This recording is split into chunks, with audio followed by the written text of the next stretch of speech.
Ben voilà Yves Maton, d'abord votre sentiment, on est avant le départ de ce rallye d'Estonie. Vous en pensez quoi et vous êtes content d'être là, je suppose?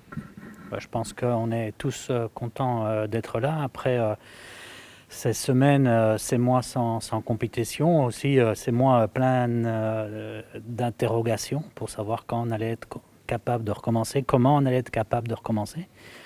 Je pense qu'on a la chance que les Estoniens ont mis beaucoup d'énergie et beaucoup d'efforts pour organiser cette nouvelle épreuve et qu'on a des épreuves qui ont pu venir s'ajouter au calendrier initial du WRC.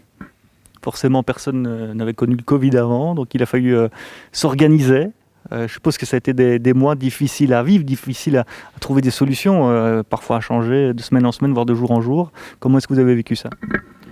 C'est sûr que ça a été compliqué avec des changements quasi journaliers.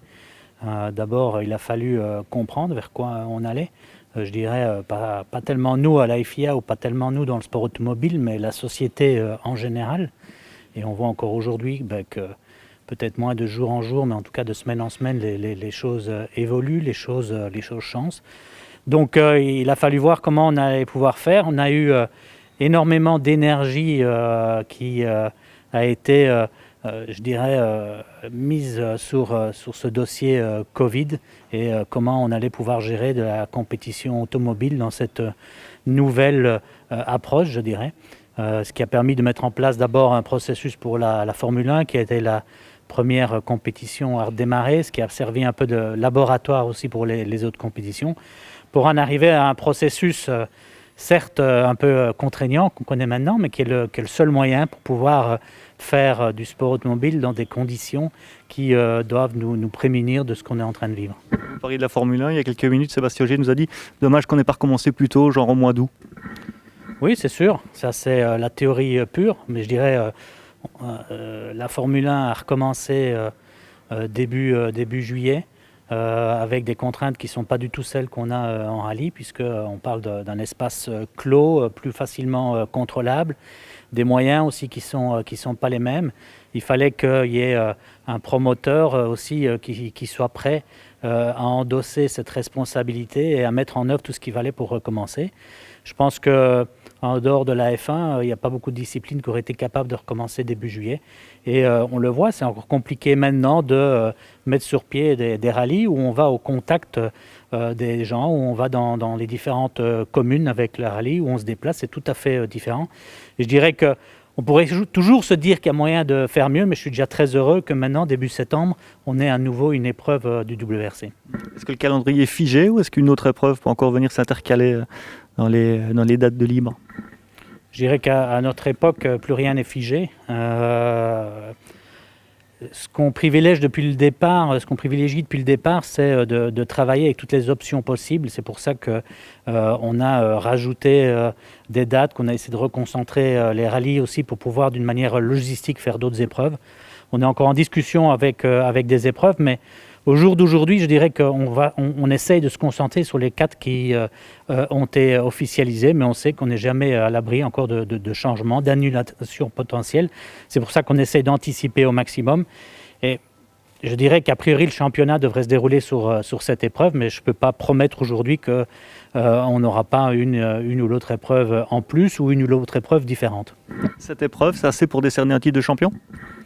On considère que si on se base sur les autres championnats qui ont des règles, ce qui n'est pas le cas du WRC, 50% du championnat, c'est ce qui se fait en moyenne dans les autres championnats. Donc que cette épreuve sur 14 initiales, mais où on est très vite retombé quand même à 13, permettrait d'attribuer un titre qui aurait une valeur en fin d'année.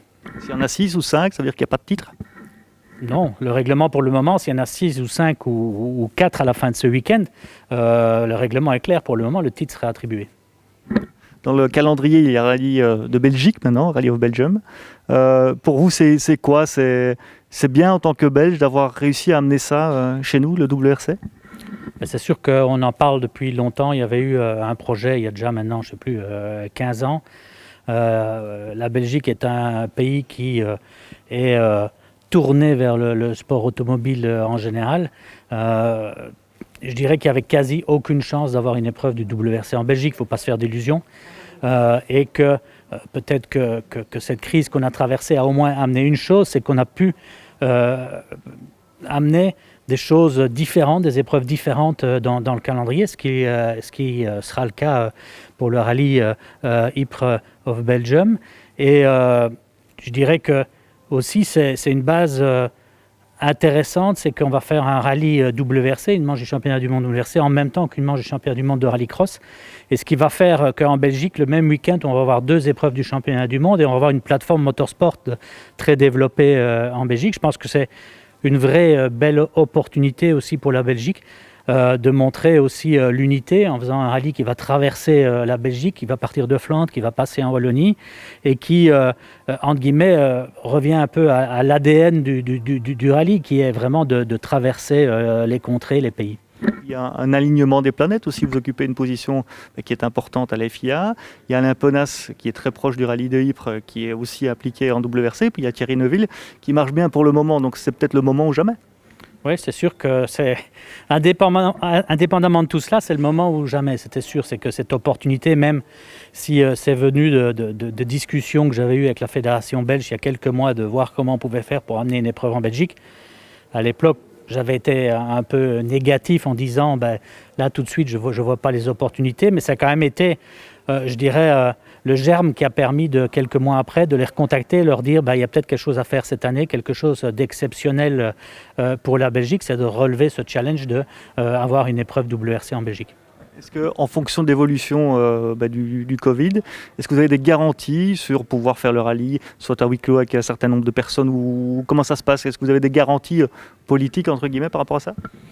Je dirais qu'à notre époque, il faut être assez pragmatique. Tout ce que je sais, c'est que la semaine passée, on a eu un rallye à Montenberg qui s'est déroulé suivant les normes qui ont été votées par le gouvernement wallon et le gouvernement flamand, que le rallye s'est bien déroulé, que si on reste sur ces mêmes bases-là, il n'y a pas de raison que le rallye n'ait pas lieu.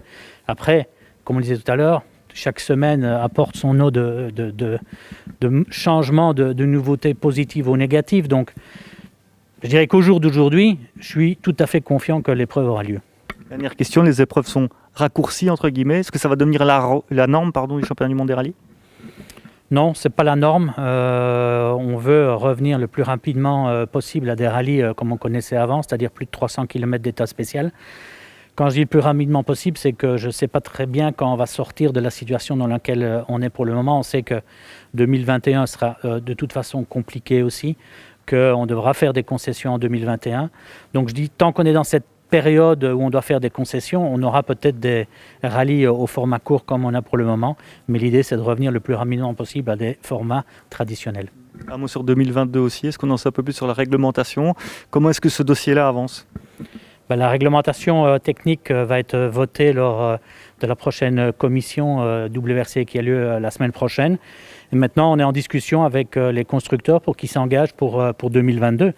Il est certain que d'un côté, pour les constructeurs, c'est très important d'avoir cette nouvelle réglementation hybride. Ils sont tous en faveur.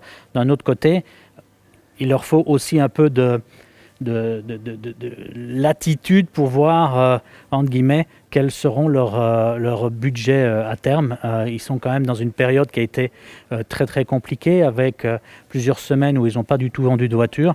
Donc, on est dans cette discussion pour voir quand ils pourront s'engager pour 2022.